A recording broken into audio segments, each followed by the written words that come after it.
Planet Earth is beautiful. It is a home to every life form known to Earth. From the tall trees in the jungle to the spectacular mountains we conquered. It is hard to believe this amazing place existed 4.5 billion years ago.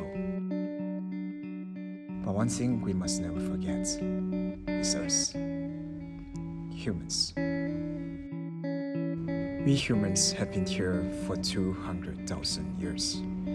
Let's scale everything down to 24 hours. How long have you existed? 3 seconds.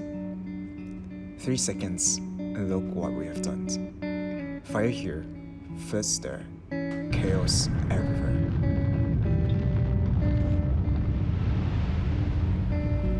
Fossil fuels may have given us prosperity, but they have come with a cost, and it's our duty to accelerate the inevitable transition to a future of sustainability. Introducing our microalgae cultivation plant, which is located in Pasir Gudang Industrial Zone in Johor. On this 10-acre land, the plant consists of an islanded process area which holds everything from the cultivation to the packaging. From the side view, you can see a greenhouse that shelters our raceway ponds from contamination during the microalgae cultivation. Would you look at that? We even have a residential area with a cafe and a daycare for our plant personnel.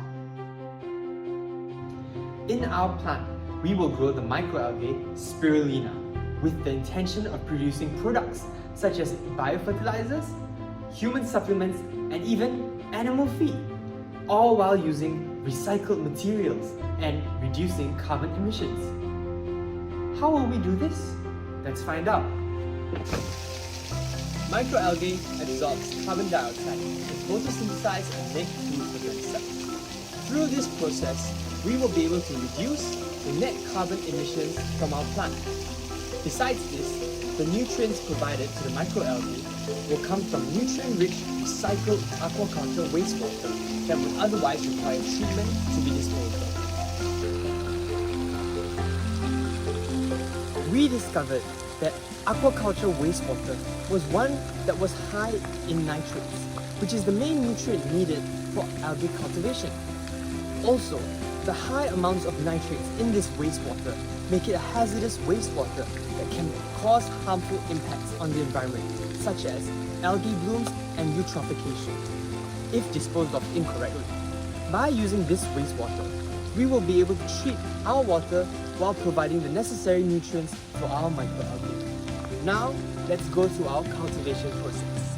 Our microalgae starts off as a small culture in the lab that is made to be at the right decisions. Alkaline pH ranging from 11 to 13, 32 degrees Celsius, and sunlight exposure. Then onto our raceway ponds, along with the wastewater, carbon dioxide, nutrients, and plenty of sunlight for the microalgae to grow.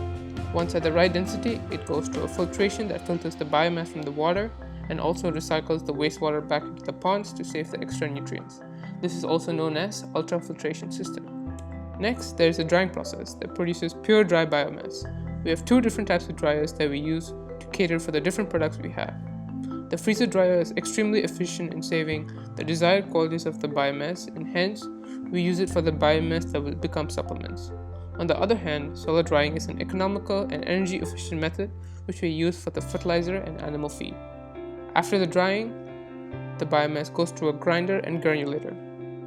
The grinder, which is on your left, breaks down the biomass into fine powder, and the granulator on your right compresses the powder into a form of tablet. Once this is finished, the biomass is ready for packaging and ready to be sold. Microalgae is like organic food. No matter how great it sounds, it is still a suicidal charge against the status quo of fossil fuels, artificial food, synthetic fertilizer, and so on. But the 3 seconds of chaos have shown us the world we will end up with if everything remains the same. We need a change, and we believe that microalgae is the change that can save the world.